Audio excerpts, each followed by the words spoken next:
Welcome to Kiddostones. Like and subscribe.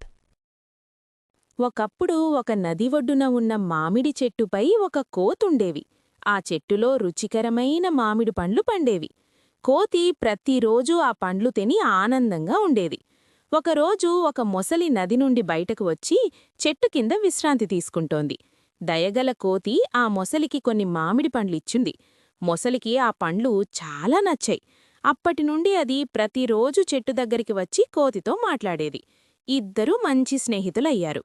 ఒకరోజు మొసలి కొన్ని పండ్లు తన భార్యకు తీసుకెళ్ళింది. ఆమె వాటిని తిని, ఈ పండ్లు ఇంత రుచిగా ఉంటే ఆ కోతి గుండె ఎంత రుచిగా ఉంటుందో అని చెప్పింది. ఆమె మొసలిని కోతి గుండె తీసుకురమ్మని ఒత్తిడి చేసింది. మొసలి చాలా బాధపడింది. కాని భార్య మాట విని కోతిని మోసం చెయ్యాలని నిర్ణయించుకుంది. అది కోతిని చూసి, నా భార్య నిన్ను కలవాలనుంది, నాతో నది దాటి మా ఇంటికిరా అని చెప్పింది. కోతి నమ్మి మొసలి వెన్నుపైన ఎక్కింది.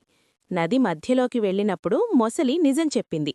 అప్పుడు తెలివైన కోతి నవ్వుతూ, అయ్యో, నా గుండి చెట్టుపైనే వదిలేశాను, తిరిగి వెళ్దాం, తీసుకువస్తాను అంది. మొసలి నమ్మి తిరిగి చెట్టు దగ్గరికి వచ్చింది. వెంటనే కోతి చెట్టుపైకి ఎగిరి, మోసగాడా, నన్ను మోసం చెయ్యాలనుకున్నావు, నా గుండెను ఎప్పటికీ పొందలేవు, ఇక ఇక్కడికి రావద్దు అంది. మొసలి సిగ్గుపడుతూ నదిలోకి తిరిగి వెళ్ళిపోయింది. కోతి తన చెట్టుపై సంతోషంగా జీవించింది. నీతి: స్నేహితుణ్ణి మోసం చేయకూడదు. ప్రమాదంలో తెలివిగా ఆలోచించడం మనకు రక్షణ ఇస్తుంది.